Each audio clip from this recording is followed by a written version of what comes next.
Assalamualaikum warahmatullahi wabarakatuh.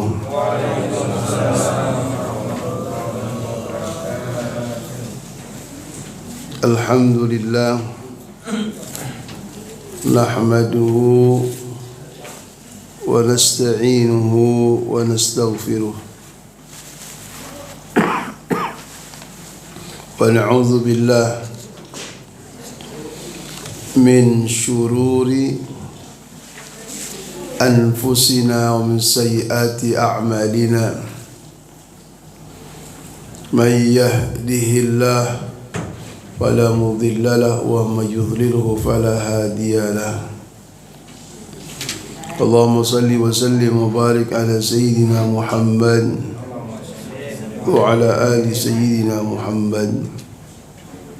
Tibbil qulub wa dawaiha wa afiyatil abdan wa shifaiha wa nuril absar wa dhiyaiha wa waqtil arwahi wa ghidaiha wa ala alihi wa sahbihi wa sallim tasliman katsira. Ma'asyiral muslimin wal muslimat rahimakumullah. Mari kita lanjutkan kajian tazkiyatun nafs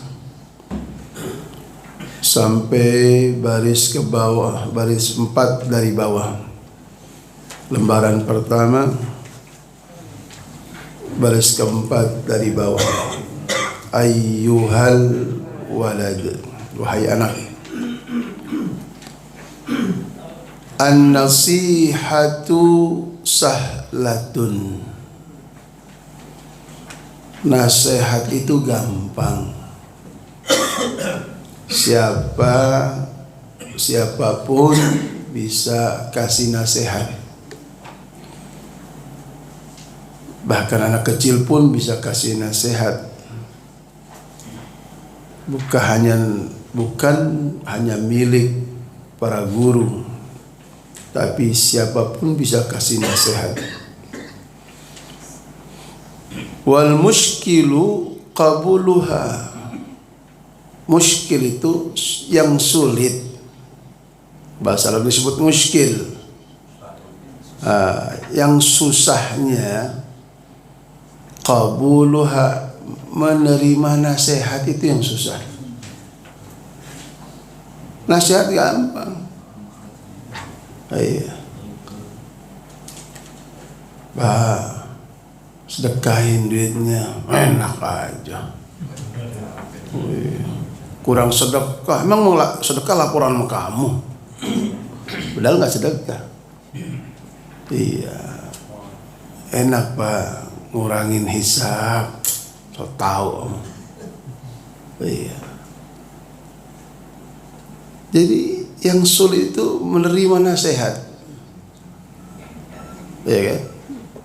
Nah, helmnya pakai, jangan ngebut cerewet mama. Iya. Li'annaha, karena nasihat itu, li'annaha, karenanya itu nasihat, karena nasihat itu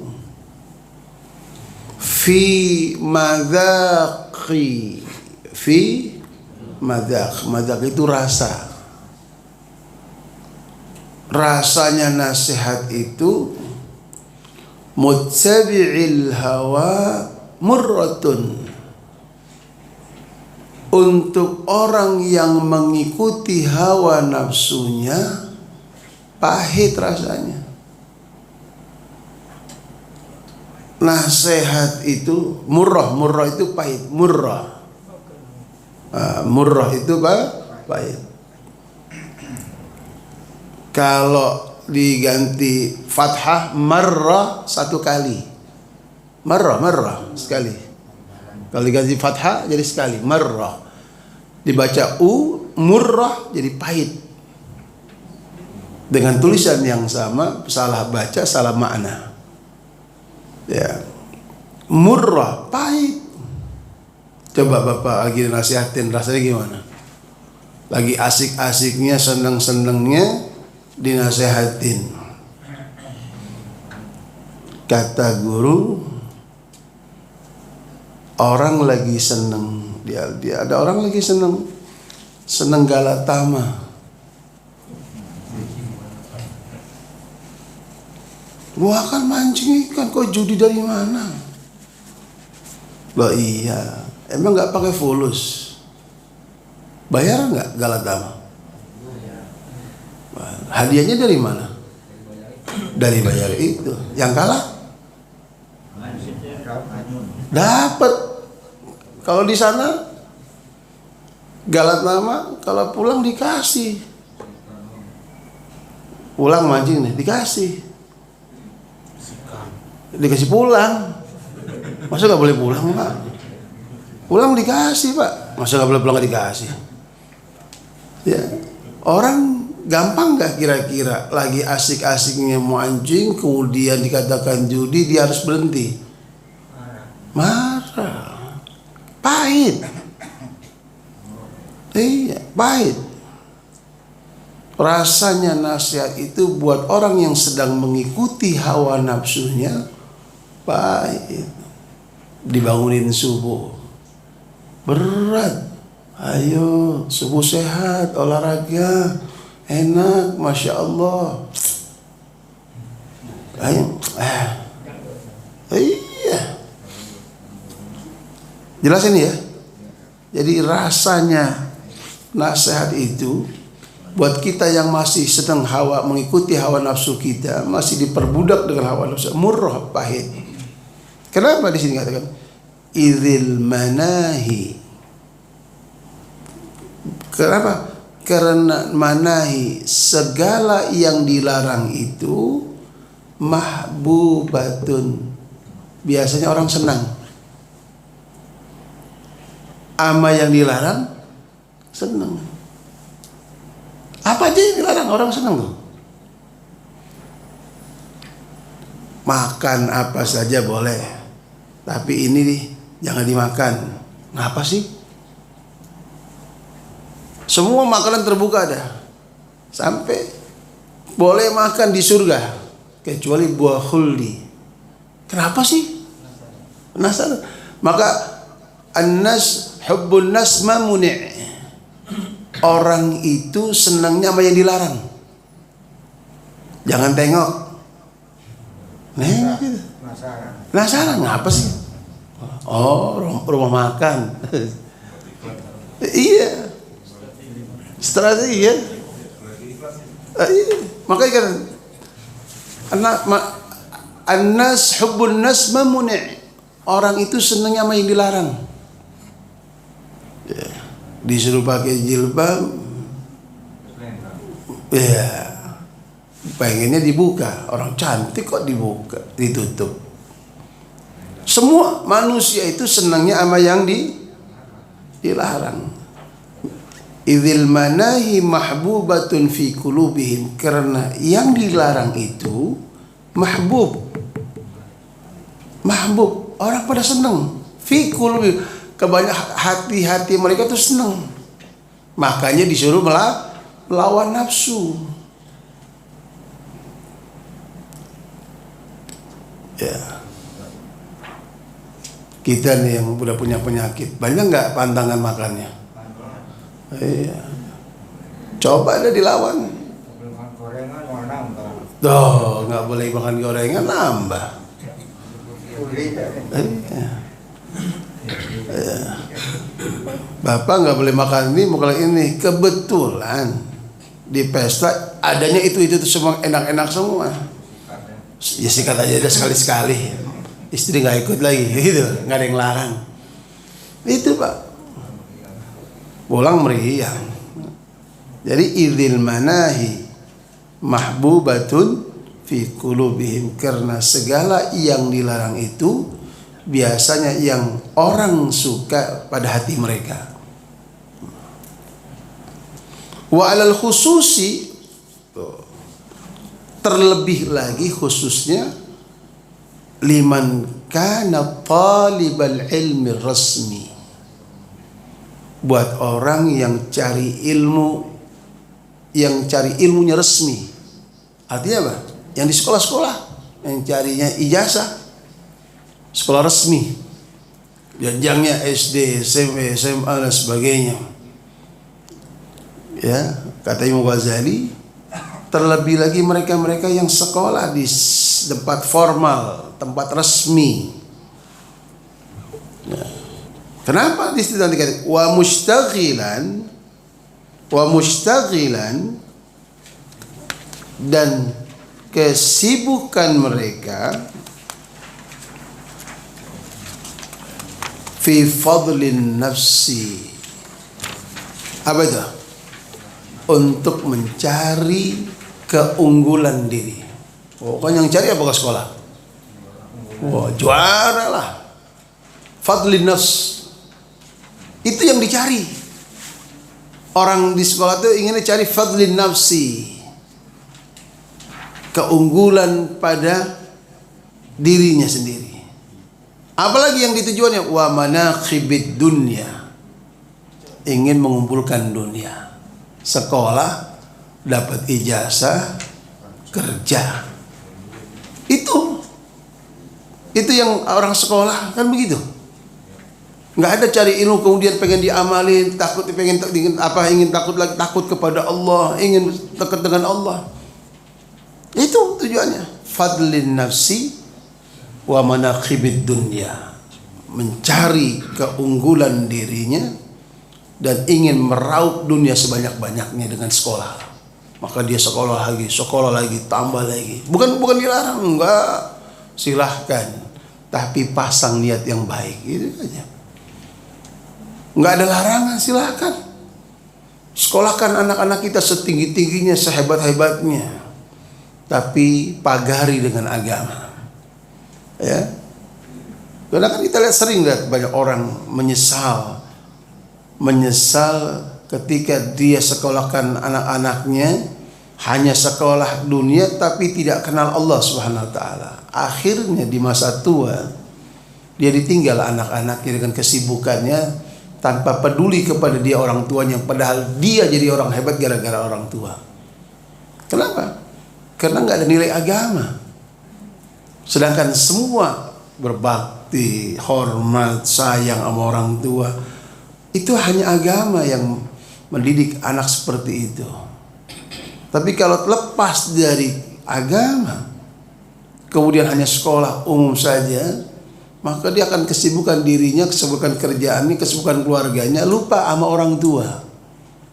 Akhirlah bapak di masa tua hanya sendiri, sebatang kara, padahal anak banyak. Tuh, udah anak banyak, tapi nggak ada yang nengok, masing-masing sibuk dengan urusannya. Hanya bapak, ya Allah. Sementara ada orang nggak begitu sukses, biasa-biasa pada kumpul dengan anak-anaknya. Iri pak. Iya tuh. Apa sih yang bapak cari?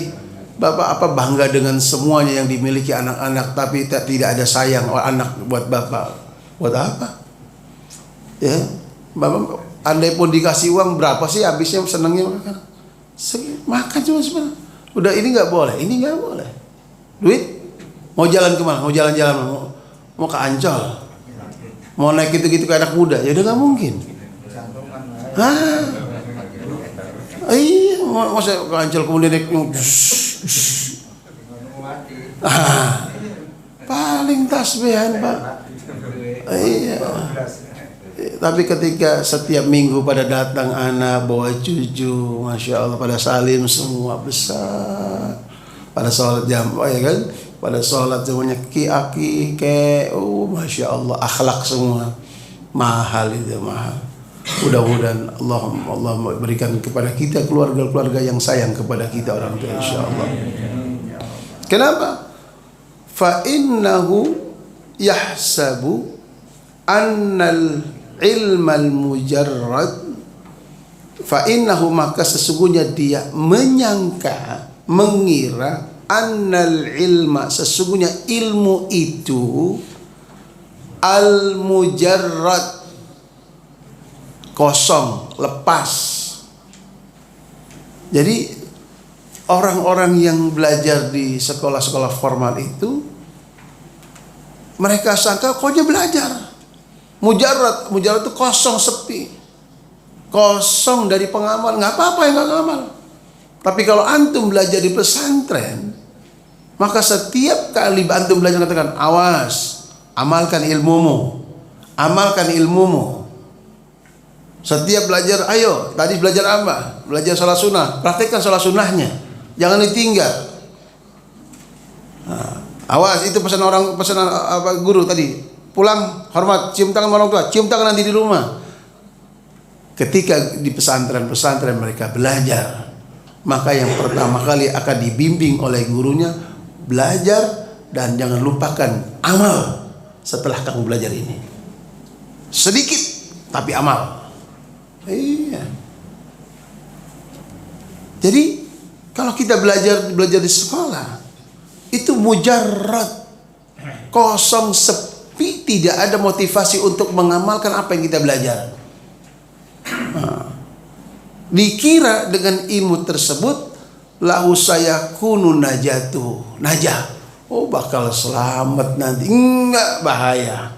Itu yang akan menjadi bahaya. Ilmu banyak tapi kosong dari amal, itu yang akan bahaya. Ya, berapa banyak bapak yang sekolah di sampai S-nya banyak gitu. Adakah amal, bukan amal fulus ya? Amal dari ilmu itu ada nggak kira-kira? Mengamalkan ilmu yang bapak dapatkan di sekolah. Apa kira-kira?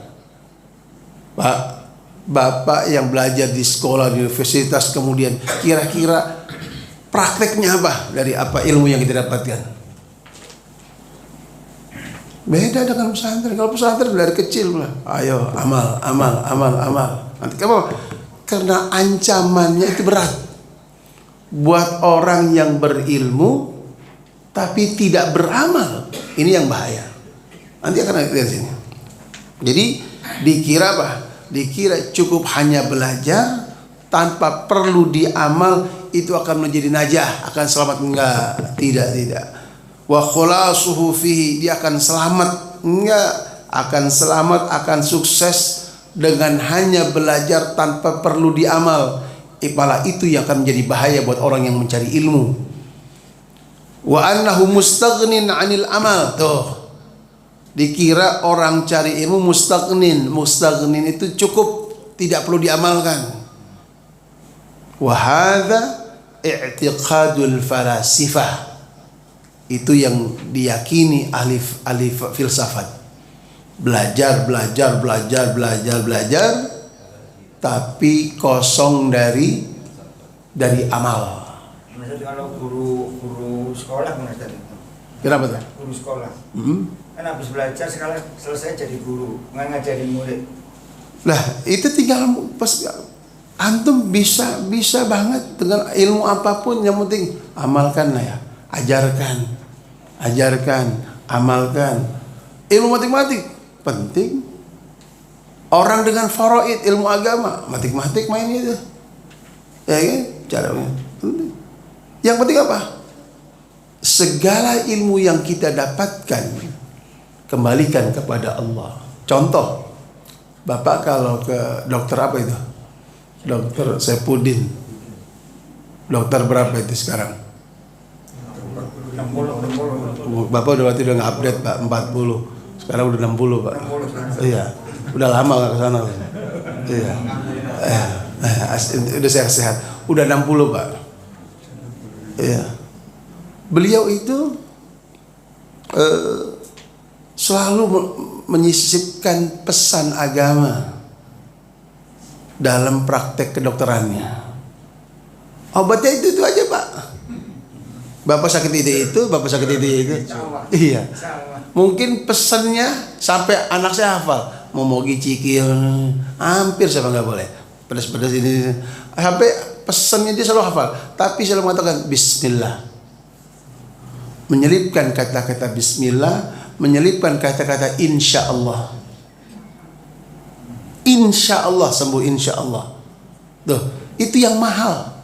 Bahkan seringkali beliau ketika praktek menyelipkan pesan agama. Bapak sakit secara medis ini, namun Bapak secara agama, dosa kita ini banyak dosa membuat Allah kasih sakit. Subhanallah. Bisa dia selipkan pesan agama dalam, dan orang kalau lagi sakit nurut Pak. Udah pasrah, udah pengen sembuh kok. Coba Pak, kalau ingin sembuh minum obat, malamnya sholat tahajud. Insya Allah, coba dah terus praktekin. Itu kalau dokter ngasih ngomong lebih cepat daripada ustadz. Iya, itu kan bisa dimasukin. Kalau memang di sini ada agama Pak di otaknya. Tapi kalau nggak ada, kosong, full saja Pak. Nah, jadi siapapun bisa. Yang penting ini, jangan punya keyakinan orang hanya belajar tanpa perlu diamal. Ini yang bahaya. Belajar apapun, yang penting amal daripada ilmu yang kita dapatkan. Jelas ya? Maka dikatakan di sini, la ya'lam hadzal maghrur. Jadi dia tahu disebut hadzal maghrur. Maghrur itu disebut orang tertipu. Disebut dengan maghrur. Orang yang tertipu itu annahu hina hassalal ilma, ketika dia dapatkan ilmu kemudian dia tidak diamalkan, itu disebut maghrur. Orang tertipu, bangga dengan ilmunya tinggi, bangga dengan ilmunya yang begitu banyak, ditanya apapun dia bisa menjawab, tapi tanpa diamalkan, itu disebut maghrur. Tertipu. Oh, kalau cuman kalau pinter-pinter, iblis pinter. Iblis pinter. Alim kabir. Iblis itu alim kabir. Iblis itu alim besar. Kalau cuman bilang-bilang ilmu. Ya. Kenapa di sini dikatakan kalau lam ya'mal bihi. Ini dicatat ya. Lam ya'mal bihi. Kalau ilmu itu tidak diamalkan, takunul hujjah alaihi akad, maka akan menjadi hujah buatmu, menjadi hujah yang berat. Apa hujah itu? Menjadi apa ya hujah itu bahasa kita apa? Alasan. Dasar alasan yang kuat kamu akan disiksa. Oh iya. Jadi jangan kita menjadi al-maghrur, orang yang tertipu, mencari, menumpuk, belajar ilmu-ilmu yang begitu banyak tapi kosong dari amal. Kalaulah itu terjadi, maka disebut kita dengan al-maghrur, orang yang tertipu. Dan itu akan menjadi apa?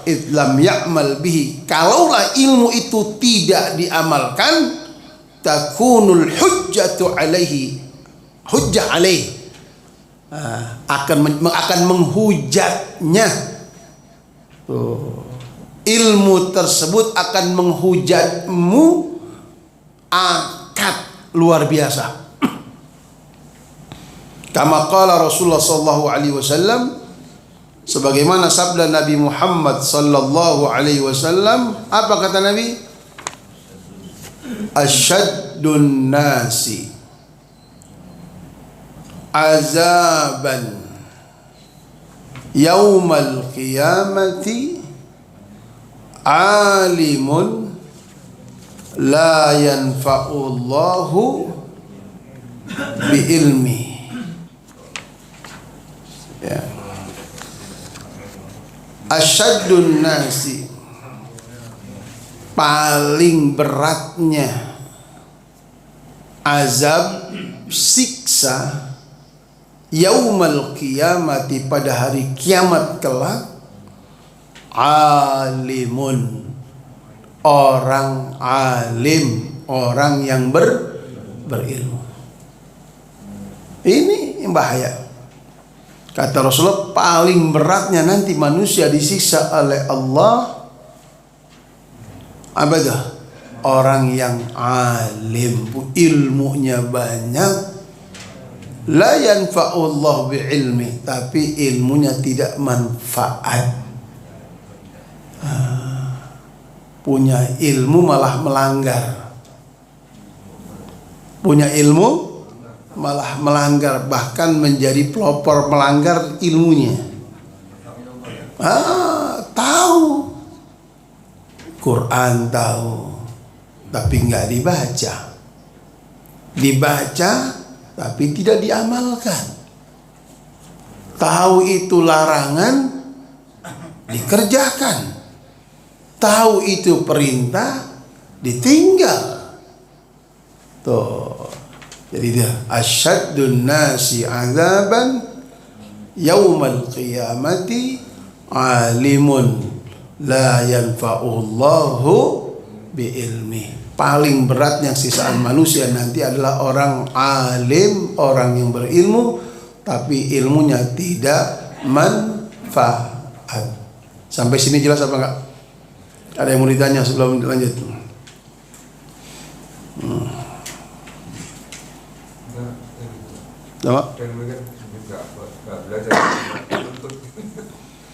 Akhirnya dia pikir mendingan gak belajar. Bagaimana kalau dia punya kesimpulan, kalau gitu gak usah belajar. Padahal man arada dunya fa'alaihi bil ilm.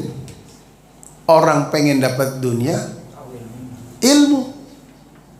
Wa man arada al-akhirah fa'alaihi bil ilm. Orang pengen ibadah harus punya ilmu. Pengen dunia harus bekalnya ilmu. Pengen akhirat punya ilmu. Maka kesimpulannya apa?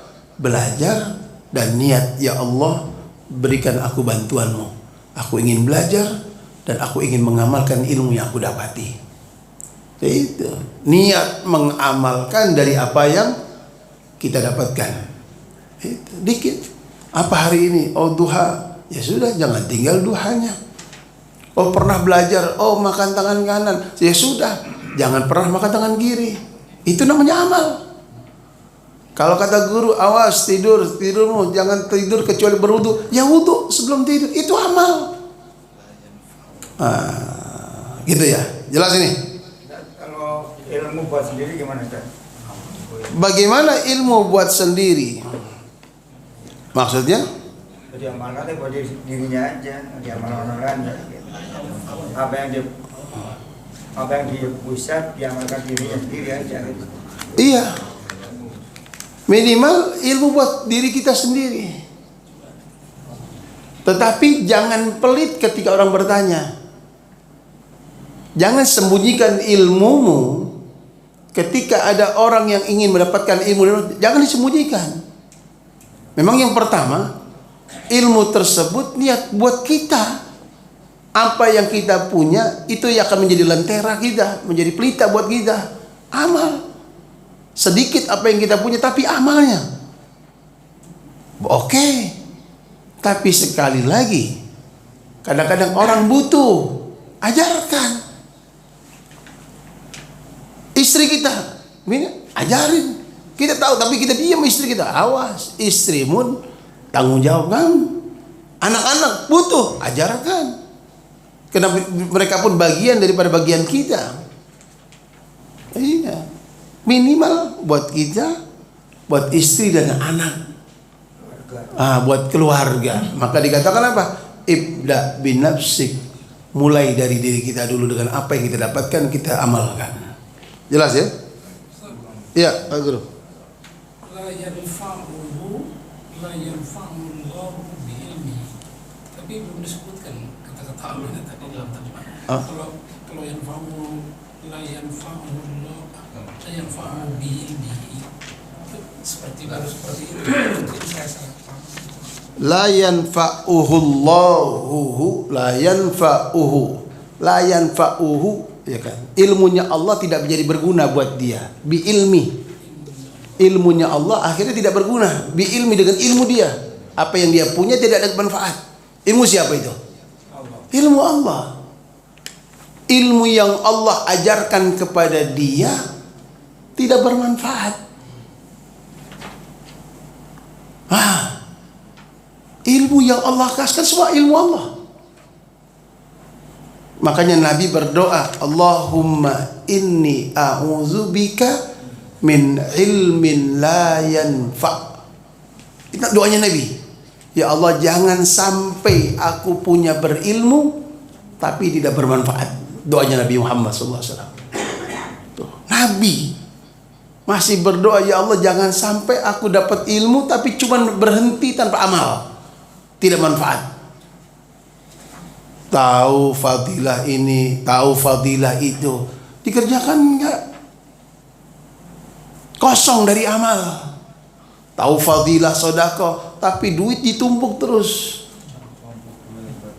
Kontrakan banyak, ya, nggak pernah sedekah. Kata, emang bilang-bilang ustaz? Bukan bilang. Iya, kasih tahu. Oh iya, gitu Pak Guru, jelas ya. Lagi. Wa ruya annal Junaid gaddasallahu sirrahu. Al Imam Junaid. Oh, Imam Junaid, lihat kalau lihat Pak. Al Junaid Al-Baghdadi. Namanya Al Junaid ibn Muhammad ibn Junaid Al-Baghdadi Al-Khazzar Abul Qasim Sufi minal ulama biddi Maulid Bamsyatu Baghdad, seorang ulama dari Baghdad, Irak. Namanya Al-Imam Junaid. Ru'ya fil manami, ru'ya dimimpikan, ru'ya diperlihatkan, fil manami dalam tidurnya, ba'da mautihi setelah kematiannya, faqila lahu, kemudian ditanya, mal khabar ya Abul Qasim, dipanggil dengan Abul Qasim. Mal khabar ya Abul Qasim, bagaimana beritamu, kabarmu wahai Abu Qasim? Qala tahat tilkal ibarat. Apa tahat tilkal ibarat? Ilmu aku yang begitu banyak berlalu begitu saja. Wa faniyat tilkal isyarat, telah sirna kehebatan-hebatanku yang dulu pernah aku dapatkan. Jadi yang dikatakan dulu namanya profesor apa, nggak ada gunanya. Wa man nafa'ana, kata beliau, tapi yang cuman berguna buat aku illa rukai'at raka'na fi jawfil lail. Ya Allah, yang berapa? Rakaat-rakaat di tengah malammu itu yang berguna. Ilmumu yang kamu bisa menjelaskan ini dunia, wah ini alam, matahari, semuanya itu hanya teori saja. Tapi nanti yang berguna, nanti di kuburmu, rukai'at, beberapa rakaat, raka'naha yang kamu lakukan fi jawfil lail, di tengah malam, itu nanti yang berguna, bukan penjelasanmu yang tinggi, yang hebat, ilmumu yang orang kagum semua, teori-teori. Ya kan kalau kita ikut apa tuh, yang di gedung-gedung tuh, apa? Seminar, apalagi tuh, itu macam-macam tuh, simposium apapun yang bilang teori hebat-hebat itu, lah kelas, maafi, nggak guna. Yang guna amal. 2 rakaatmu bangun tengah malam, itu yang akan menyelamatkanmu. Iya, kita ngaji tafsir tinggi, bangun siangan. Iya, kau usah tinggi lah sudah. Belajar baca Al-Quran, melihat terjemahan Al-Quran satu saja.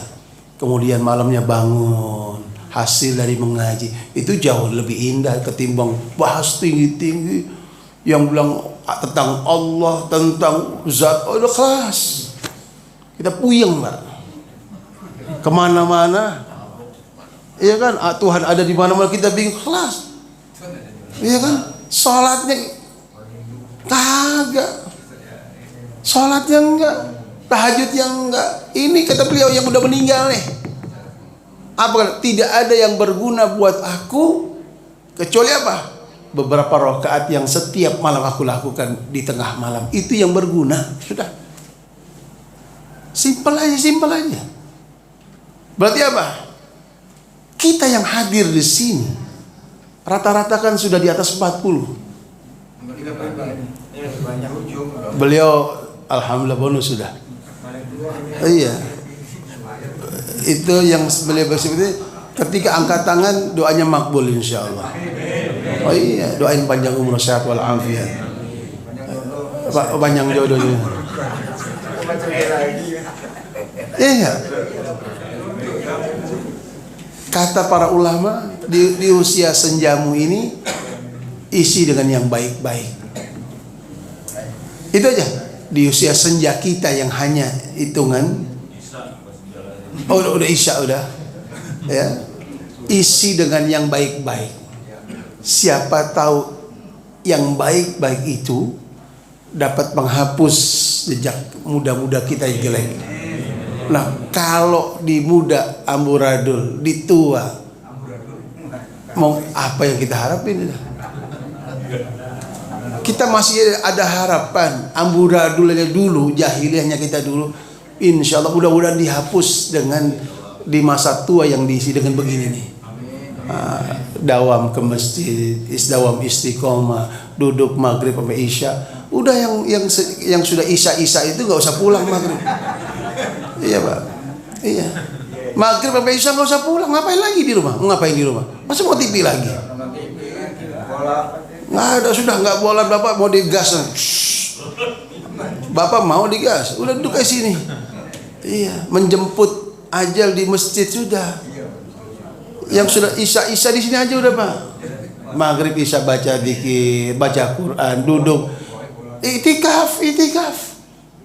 Maghrib isya itikaf. Itu kata Rasulullah SAW, maukah aku tunjukkan amalan yang dapat mengampunkan dosamu, yang dapat mengangkat derajatmu? Kata sahabat, mau ya Rasulullah. Apa itu? Tungguin sholat setelah sholat.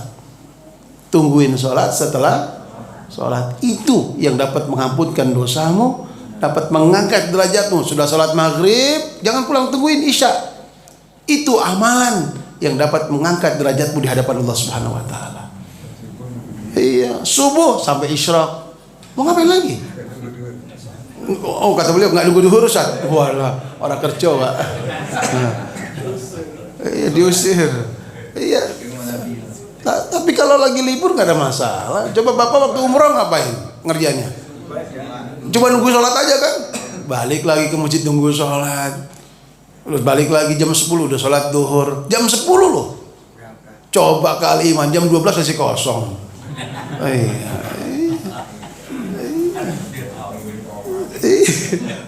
Omat kadang-kadang nyari imam, mana imam? Supir kagak datang, penumpang udah penuh. Iya, jelas ya. Jadi ini kesimpulannya apa?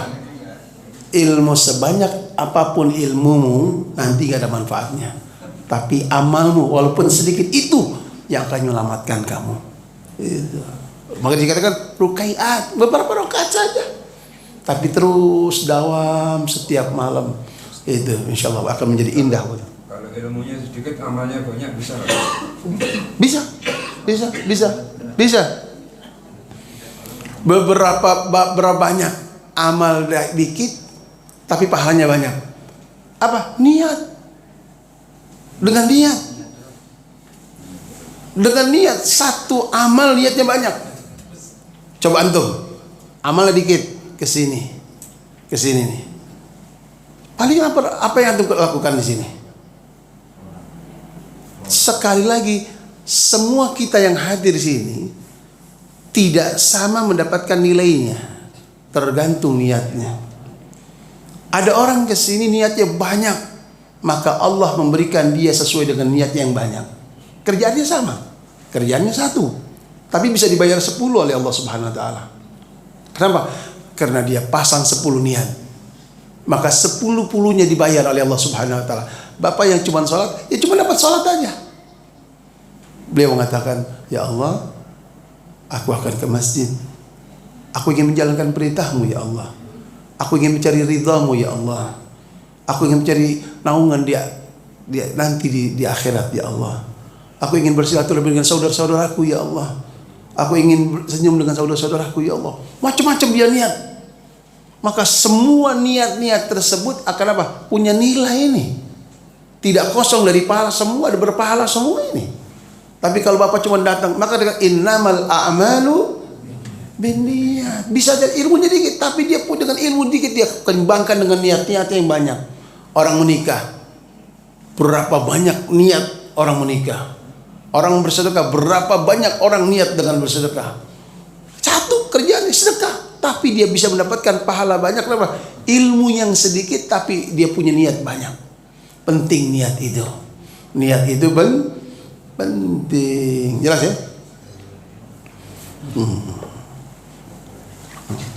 Ayyuhal walad, wahai anak,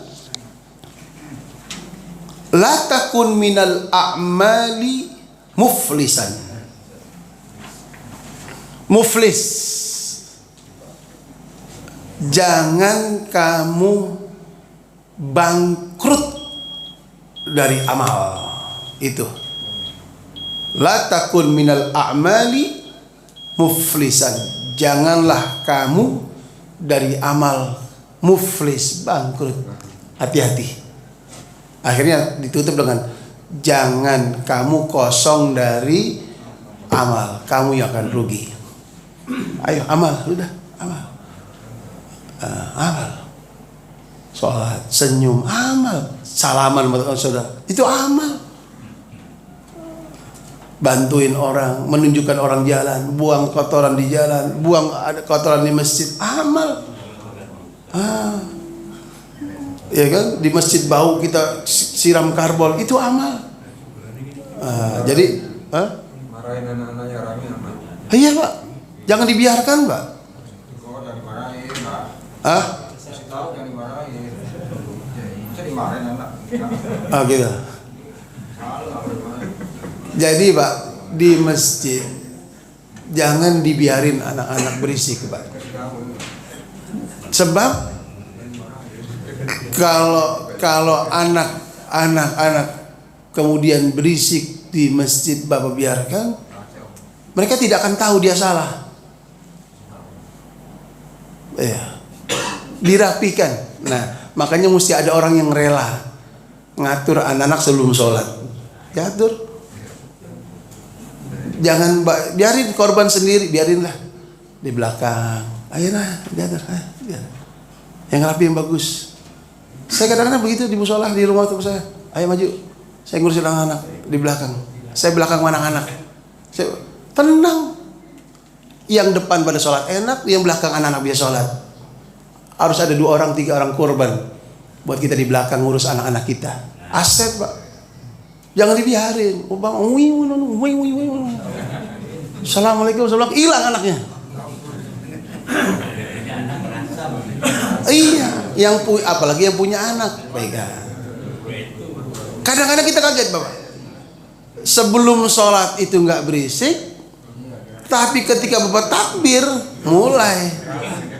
Ntar ya, selesai sholat loh. Salam hilang Pak, pergi. Iya. Iya. Dia tahu Pak. Dia tahu. Saya pernah insyaallah. Jadi itu sholat kita Pak. Pernah saya lagi jadi imam Pak. Ini ada anak kecil sih, ada umur 2 tahun. Set, saya sholat. Allah, dia tenang. Set, saya sholat. Saya sudah takbir. Itu mic diambil.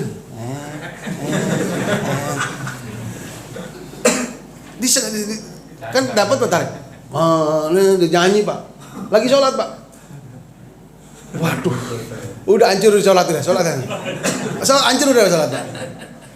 Setahiyat itu udah sepanjang 4 rakaat, sepanjang dia nyanyi pakai mic udah itu. Pas saya tahiyat dia pergi Pak. Tahu Ustaz lagi masa saya. Umur 2 tahun Pak. Allah la haula wala. Siapa gurunya ini? Subhanallah. Tapi itulah tugas kita Pak. Tanggung jawab kita. Hampir di mana-mana masjid musala itu kan. Jangan dibiarkan. Dikasih tahu, diajarkan dengan cara yang baik. Karena kalau kita marahin dia akan lari. Akhirnya mereka akan main yang enggak jelas. Biarin di sini, memang tempatnya. Tapi dibimbing, jangan dibiarkan. Wabil khusus yang punya anak. Iyalah. Kalau terlalu kecil jangan dibawa dulu, belum waktunya. Iya, kalau masih kecil belum waktunya, masih 2 tahun. Udah sana nyusu sama main apa? Main baby bus aja ya. Udah ya. Soalnya di rumah nggak ada yang ngurusin ya. Kesian. Biar tugas ibunya sih, Bang. Kalau soal dibantu kadang-kadang yang bapak-bapak ini nggak mau melarang anak itu canda atau ngobrol, karena katanya kalau ngomong aja itu udah hilang pala Jumatnya itu gimana tuh? Iya. Jadi bukan yang nggak mau negor, tapi takut kalau dia negor pala sebenarnya. Makanya Pak, yang pegang mic itu harus aktif. Tapi sekali lagi, nggak gampang kok, nggak gampang. Kemudian apakah sekali dikasih tahu kemudian diam? Ya enggak, itu anak diam waktu kasih tahu, setelah itu balik lagi. Itu penyakit, makanya tetap himbauan itu ada. Di sini berisik banget belakang nih. Belakang ini kan sini kan tempat ibu-ibu kan berisik nih kan. Kalau hari Jumat. Nah, itu ditempatkan sebelum Jumatan dimulai, ada yang ngatur agar nilai Jumatan kita tetap sempurna, diaturnya sebelum Jumat. Oh iya. Tapi anak sekarang beda Pak. Diatur awal dia begitu udah mulai kreatif dia mulai lagi. Jadi memang dijagain gitu. Jadi problemnya di situ. Ketika khotib berceramah, dia mesti syaratnya kan kita harus tegur juga. Iya. Tapi bukan yang nggak mau tegur nih bapak-bapak, takut Nilainya, iya. Iya. Nanti perlu Ustadz juga yang ngomong gitu di mimbar. Perlu di mimbar, iya. Kadang-kadang kan memang gaduh. Iya. Ustadz yang ngomong nanti insyaallah ya. Belum ada Ustadznya.